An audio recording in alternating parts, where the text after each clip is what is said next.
어제 삼성이 모든 반도체 소재의 탈일본을 추진한다는 기사가 나왔습니다. 정치적인 이유 등으로 공급을 끊어버린 일본과는 더 이상 거래하기 어렵다, 이러한 결단으로 보이는데요. 이런 소재 산업의 국산화, 수입선 다변화, 모든 기업들의 문제가 아닐까 싶습니다. 우리 기업들이 무엇을 어떻게 준비해야 될지 좀 말씀을 듣겠습니다. 소재 전문가고 또 일본 도호쿠대에서 박사학위를 받아 일본 사정에도 정통한 분이라고 하네요. 부경대 신소재시스템공학과의 권한상 교수를 연결하겠습니다. 안녕하십니까? 네, 안녕하세요. 예, 언론에 칼럼을 하나 기고를 하셨더라고요. 네. 내용을 보니까 일본의 수출 규제가 한국이 일본을 넘어서는 것을 허락하지 않겠다는 의지의 표현이라고 쓰셨던데, 좀 구체적으로 지금 상황을 어떻게 보고 계신지부터 좀 여쭙겠습니다. 네, 사실 먼저 일본과 한국의 상황에 대해서 한번 생각해 봄직한 얘기인데요. 네. 실제 저는 일본이 현재까지 대한민국을 바라보는 시각이 결국은 일본 기업들의 좋은 캐시카우였고, 그리고 언제나 기술적으로 본다면 열등 국가 정도라고 생각을 했었던 것 같습니다. 네. 그런데 지금 보면 실제 대한민국은 이미 최첨단 기술 강국의 대열에 있다 해도 과언은 아니거든요. 예. 그리고 이런 부분을 보면 결국 대한민국의 기술력이 일본 사람들이 소위 말하는 자신들의 모노츠쿠리, 장인 정신으로 대변되는 일본의 기술력과 견줄 수 있을 것 같다라는 네. 어떤 국가적인 위기감을 느끼고 있는 것 같아요, 사실. 예. 그러다 보니 일본은 이대로 두면 한국이 자기들보다 더 성장할 것은 당연한 것인 거고, 그리고 한 번쯤은 그러니 기술적으로 대한민국을 흔들어 보자라는 부분이 가장 큰 것 같습니다. 예. 그러면 전문가 입장에서 보시기에 지금 현재 시점으로 본다 그러면 일본과 우리나라의 기술 수준은 어느 정도의 차이로 평가될까요? 실제로 일본과 우리의 기술 수준을 본다면 예. 물론 많은 부분이 차이가 나고 있는 것은 사실입니다. 그렇지만은 실제로 일본이 말을 하는 상당 부분에 있어서 네. 제가 칼럼에도 썼듯이 거품이 없다라고는 말을 못하는 상황이거든요. 그렇지만 소재라는 것은 예. 사실 99% 우리가 만약에 거의 유사하게 만들 수 있다라고 하더라도 예를 들어서 원전 같은 이런 시큐리티가 안전이 최우선되는 이런 상황에서는 예. 이 1% 때문에 그 소재를 못 쓰게 됩니다. 예. 쓸 수가 없는 거죠. 그런 의미로 본다면 한국의 기술력이 현재까지 일본을 많은 부분 따라가야 하고, 그렇지만 이런 해석도 있습니다. 실제 보면 네. 비교가 안 되는 분야가 너무 많습니다. 왜냐하면 우리가 결국 일부 기술에서는 일본과 비교 대상이 될 필요가 없는 상황이 많았었거든요. 그러다 보니 우리는 제로입니다. 그 분야는. 그렇다고 해서 이걸 못하는 게 아니라 네. 못해서 안 하는 거지, 못해서 안 하는 게 아니라 안 네. 하다 보니 못한 것처럼 여겨지는 거죠. 그렇지만은 어쨌든 기술력에 있어서는 상당 부분 동등하다라고는 하지만 네. 먼저 언급드린 말씀처럼 99%의 기술력을 확보했다 하더라도 이 나머지 1%, 이 부분이 상당히 큰 형태를 좌우하는 상황인 것 같습니다. 네. 그 1% 때문에 수출 규제 대상으로 꼽은 것이 이제 반도체 소재 세계 품목이 아닌가 싶기도 하거든요. 네, 맞습니다. 특히 소재 산업이라든가 공작기계 쪽에 일본이 좀 강하다고 하는데 이쪽은 어때요?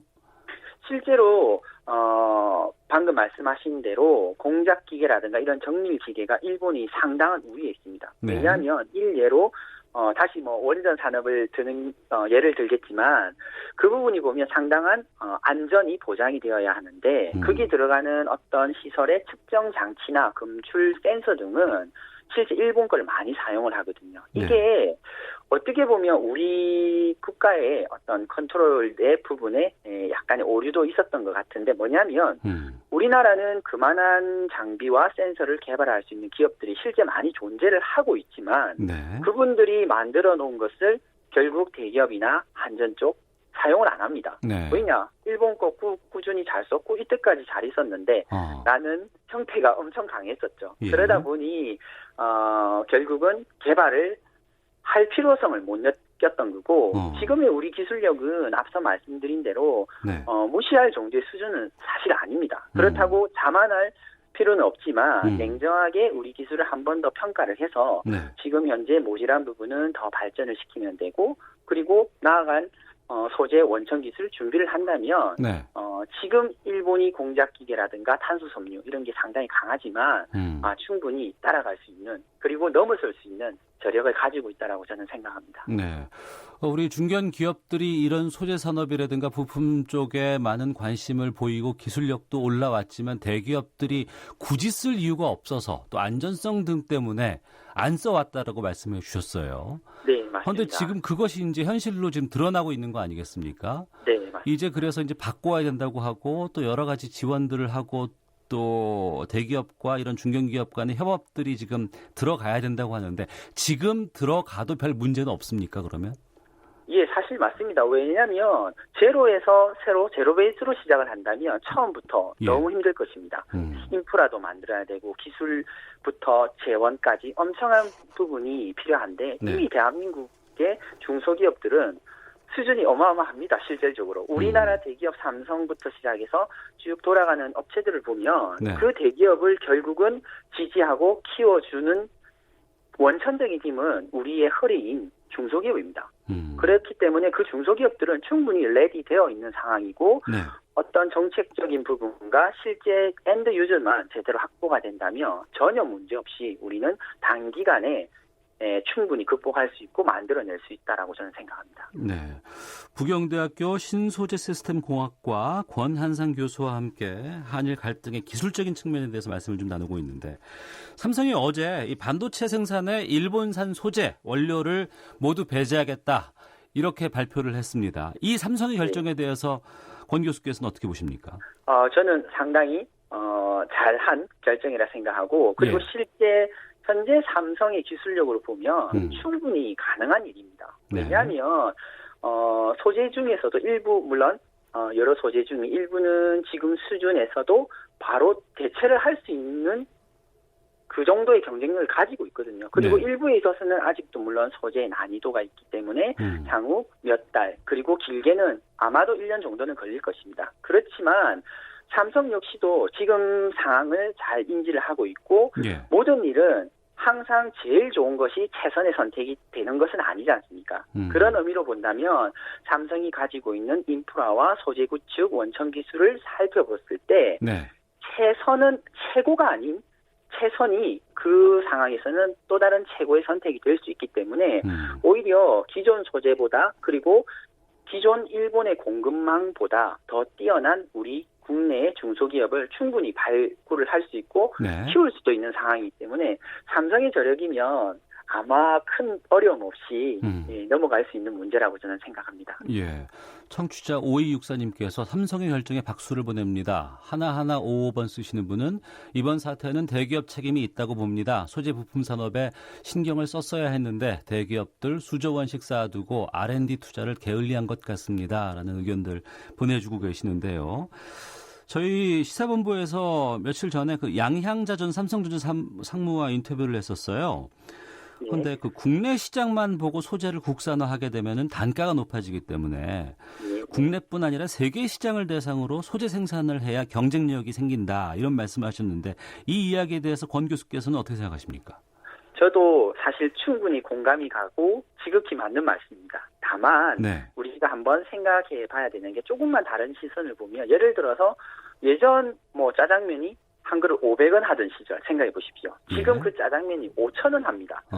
안 드십니까? 드시거든요. 예. 그렇다면 결국은 그 절대 비용을 형성하는 시장은 그 시장 환경의 생태계가 바뀌면 아무리 국내 시장만을 고려한 단가라 하더라도 꼭 필요하다라는 그런 부분이 되면 네. 틀림없이 충분한 경쟁력을 가질 수 있죠. 즉 환경이 생태계가 변하고 있는데 네. 지금 국내만 본다? 그거는 조금 다른 얘기일 수 있습니다. 그리고 하나의 더 예를 들자면 우리가 지금 CO2 이미션을 줄이자 그리고 지구 온난화를 막자 하기 위해서 경량화부터 시작해서 여러 가지 에너지 정책을 쓰지 않습니까? 네. 가만히 있으면 돈 더 안 드는데 더 돈을 들이는 일을 하고 있거든요. 왜냐하면 전 세계 국가적으로 우리 인류가 살아가기 위해서는 그 방향으로 가야 된다는 거 알지 않습니까? 네. 그런 경우는 코스트가 문제가 안 되는 상황이 되겠죠. 이 역시도 단순한 소재 하나 국내 시장을 봤을 때 단가가 높아진다. 맞습니다. 다만 변화하는 환경 생태계의 네. 흐름에 맞다라고 생각을 한다면 충분히 그럼에도 불구하고 경쟁력 있게 갈 수 있는 시장이 만들어질 거라고 저는 생각합니다. 네. 그런데 삼성은 대기업이고 반도체 세계 1위 기업 아니겠습니까? 네. 이쪽은 뭐 자금도 풍부하고 뭐 시설도 크고 그렇기 때문에 이 국산화라든가 수입선 다변화라든가 이런 것들이 가능하겠지만 그 외 다른 기업들도 이번 일본의 경제 도발에 대해서 뭐 여러 가지 소재 같은 것들을 국산화하는 것이 가능할지가 좀 궁금하거든요. 네, 사실 제가 너무 계속 가능하다라는 부분에 어떤 메시지를 계속 던지고 있는데 실제 우리 중소기업들이 가지고 있는 그 저력으로 본다면 예. 시간은 걸릴 수 있지만 저는 충분히 가능하다고 생각합니다. 왜냐하면 다양한 분야에서 이미 대한민국의 중소기업 기술이 뒷받침되고 있기 때문에 네. 삼성이 글로벌 기업으로 설 수 있었다라고 저는 생각하거든요. 네. 결국 우리 중소기업이 없으면 삼성과 같은 글로벌한 우수 기업이 나올 수가 없는 구조였을 겁니다. 그리고 앞서 말씀드린 것처럼 우리 중소기업이 결국은 못해서 안 했다기보다는 네. 할 필요가 없는 구조였거든요. 대기업의 여러 가지 상관관계도 있었고 그렇기 때문에 이런 부분을 생각을 하면 충분히 우리 중소기업들도 극복을 할 수 있는 가능성은 상당히 높다라고 저는 생각을 합니다. 예. 일본이 소재 산업에서 계속 앞서 나가면 이런 사태 또 안 생긴다고 누가 보장하겠습니까? 우리도 기술 개발 열심히 해야 합니다라고 의견도 보내주시고 우리나라 기업들 지원만 어느 정도 된다면 기술력 뒤떨어지지 않습니다. 우리나라 제조업 파이팅입니다라고 4695님께서도 의견 보내주고 계시는데요. 이런 뭐 기업들의 피해를 최소화하기 위해서도 우리 정부 쪽에서 지원도 좀 필요할 것 같은데 어떤 역할을 해야 할까요? 결국은 우리 정부가 나아가야 할 방향은 물론 지금처럼 국가 간의 다양한 형태의 협업은 계속해서 이어져 가야 할 것으로 생각이 들고요. 네. 그리고 그와 함께 분명히 우리 기업들이 대비할 수 있는 시간적 여유가 필요하다는 것은 어느 누가 봐도 알 수 있는데 이런 부분에 있어서 정부가 정부 대 정부로서 컨트롤을 해주시면 우리 기업들이 충분히 대비할 수 있는 시간을 지금 어려운 상황이지만 네. 그럼에도 불구하고 확보는 할 수 있을 것 같습니다. 그리고 저는 개인적으로 이번 일본의 수출 규제 자체가 어찌 보면 일본 정부의 또 다른 형태의 만행이라고 생각이 되는데 네. 단기적으로는 결국 많은 기업들이 어려움을 겪겠지만 우리 기업들이 이러한 어려움을 극복해낸다면 어쩌면 소재 개발에 대해서 또 다른 강국이 될 수 있고 그리고 다양한 대안 루트를 만들 수 있는 하나의 좋은 이슈가 될 것 같습니다. 그래서 결론적으로 말씀드리면 우리 정부는 이러한 상황이 발생한 경우 네. 즉 여러 가지 대안을 해야 되는데 이때 최소한의 규제와 효율적인 업무 지원만 해주신다면 우리 기업의 피해가 최소화될 수 있을 것으로 저는 생각합니다. 알겠습니다. 여기까지 말씀 듣겠습니다. 고맙습니다. 네, 감사합니다. 네, 부경대 신소재 시스템 공학과의 권한상 교수였습니다.